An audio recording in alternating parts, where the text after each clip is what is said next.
Welcome to my 2019 reading summary.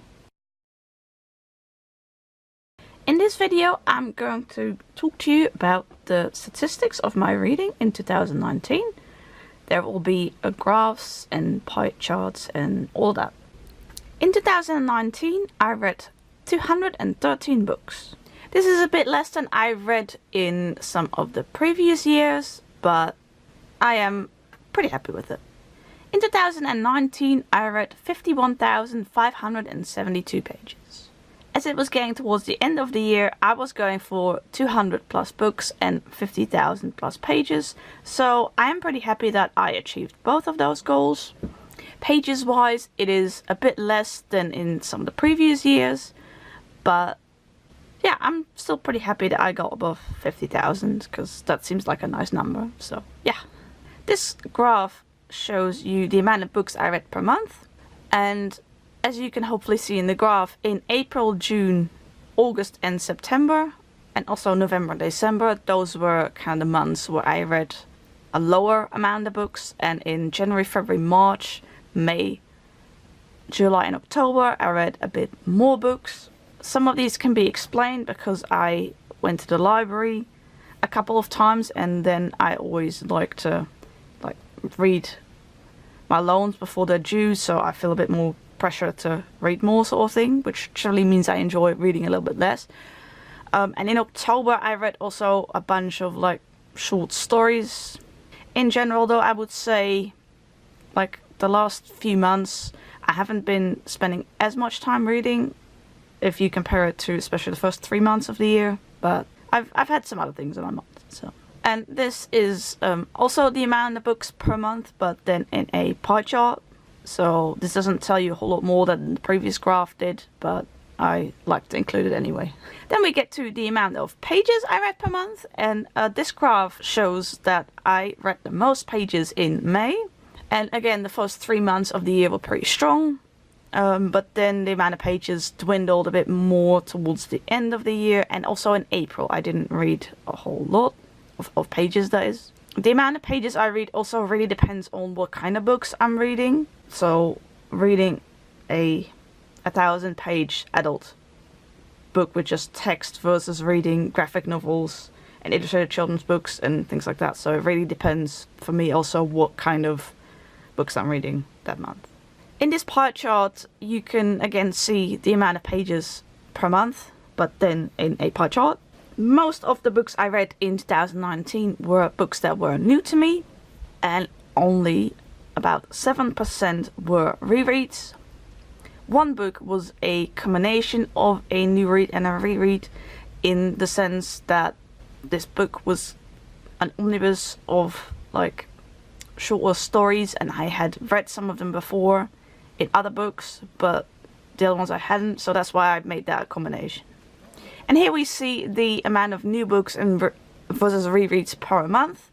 In most of the months I reread 1 book, or in April 2 books, in June 3 books, in March 5 books. In January I also read that combination, and then there were also a couple of months where I didn't reread any book. In general I like most of my reads to be new to me books, but I do like to reread books now and then, especially when I really feel in the mood for it. In 2019, about 2/3 of the books I read were books that I owned. 29% were library loans, and then there were about 3% of the books that I read on the website of the author or the magazine that published the short story. These are mostly short stories that authors published for free. It looks like about half of the books I read in 2019 were paperbacks, and this is also my favorite format, so I am not surprised. 35% were hardbacks without a dust jacket. These are mostly library books or ex-library books, but sometimes a book comes with a hardcover without a dust jacket. That's all covered by this. 9% were hardcovers, that's with a dust jacket. I've been reading a bit more of these. I don't like them when they're really huge, but I think these are mostly YA contemporaries, and those are newer releases that are hardcovers, and they're a bit smaller size, more like a medium size, and I do like those. 3% of the books I read were on my Kindle, and then 3% was on the author's website, or like the magazine's website. This graph shows you the gender of the author of the books that I read. This is done per book. So if I read 2 books by the same author, that author is counted twice in this graph. I'm still working out how I can do it like on an author base.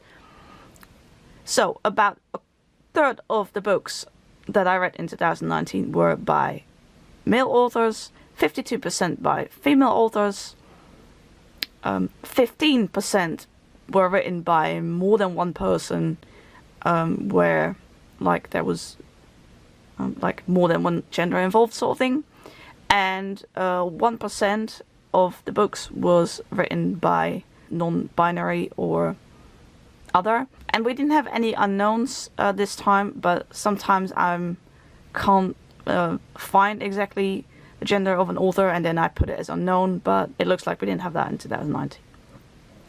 In earlier years, I've had a more even split between male and female authors, but I seem to gravitate a bit more towards female authors.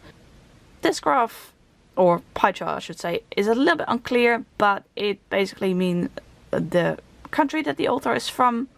So 35% the author was from the United States, as far as I could find out. 15% was from the United Kingdom, 17% was from the Netherlands, 12% from Japan, 6% from Italy, and then we have a bunch of countries that I read like 1 or 2 or a couple of books from. So a couple of books from Belgium, Germany, Australia, Canada, Finland, Iceland. I think that's about it, but it's a bit hard to tell right now.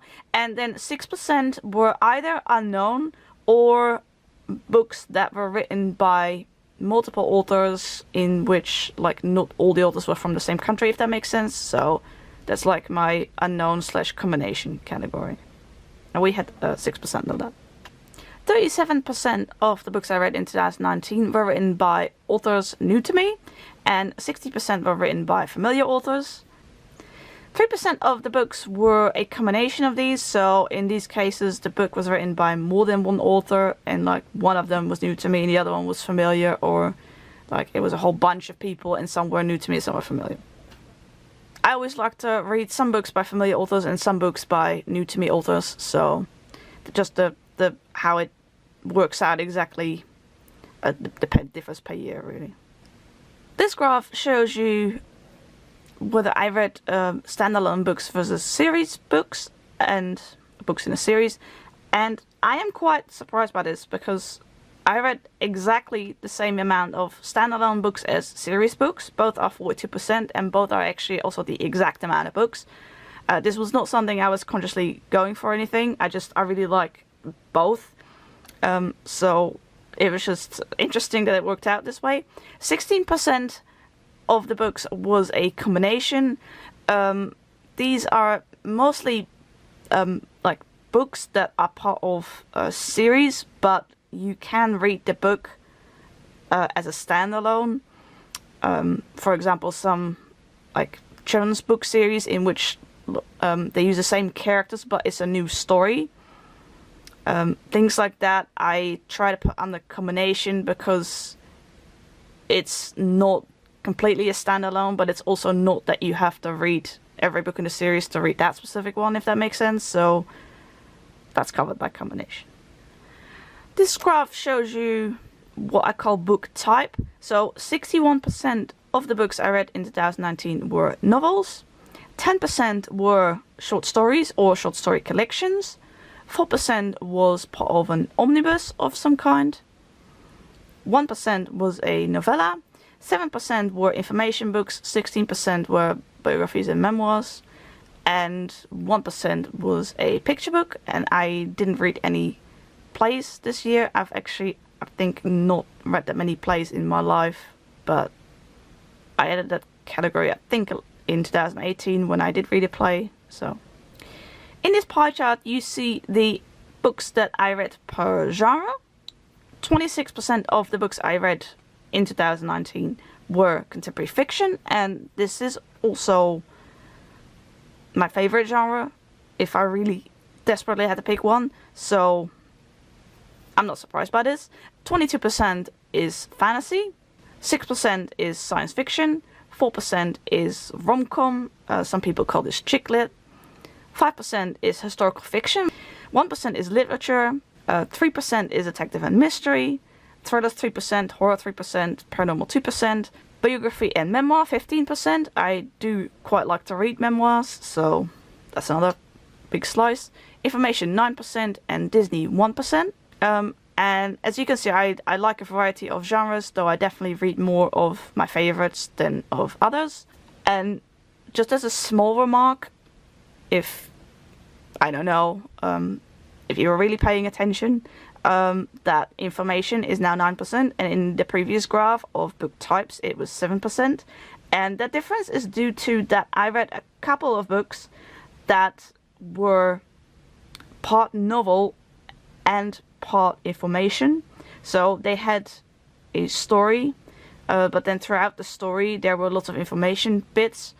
If I remember correctly, there should be a couple, but one that stands to mind right now is it was a book about a boy with ADHD, and then the book also explained about what that was and a little story about him, sort of thing.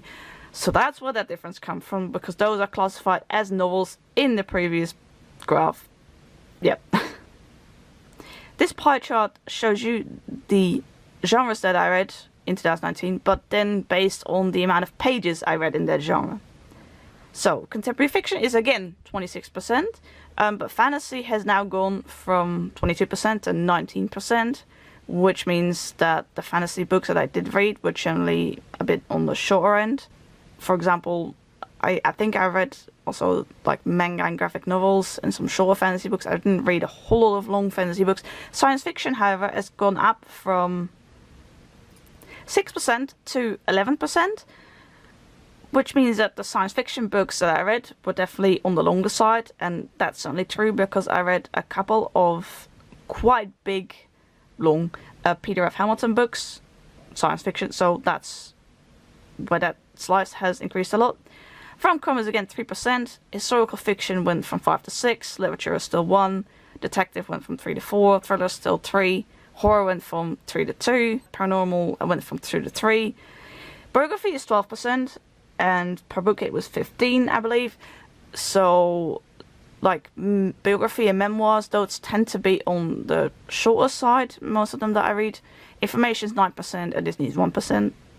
And in this pie chart, you can see that 78% of the books I read in 2019 were fiction, 20% were non-fiction, and 2% was a combination of these. That's what I was just talking about, those information books that also had a novel, contemporary fiction element. And yeah, my ratio of fiction versus non-fiction differs a lot depending on which year. But, you know, I'm okay with that. I like to read what I feel like reading or what I just really want to read. So, yeah. This graph looks a little bit complicated. This graph represents all the genres I read per month. So on the x-axis we have January, February, March, etc. up to December, and then the last bit is the average of all those. And on the y-axis we have the amount of books I read in that genre in that month. I just find this visually interesting to look at personally. One thing that stands out to me is that in December I didn't read a whole lot of different genres. There were, if you look at December's part, there's only 4 lines, bars, what do you call them in English? Only 4 bits there. Obviously I also read less books in December, but mostly in December I gravitated towards some of my more favorite genres. Maybe that was something that I needed. Whereas some of the other months have a more like a variety of different genres, and yeah, especially I find the fantasy and the contemporary fiction stick out because those kind of go higher. That's the dark blue and the dark green ones. But then in October I read quite a few rom-coms, and well, I just find this interesting.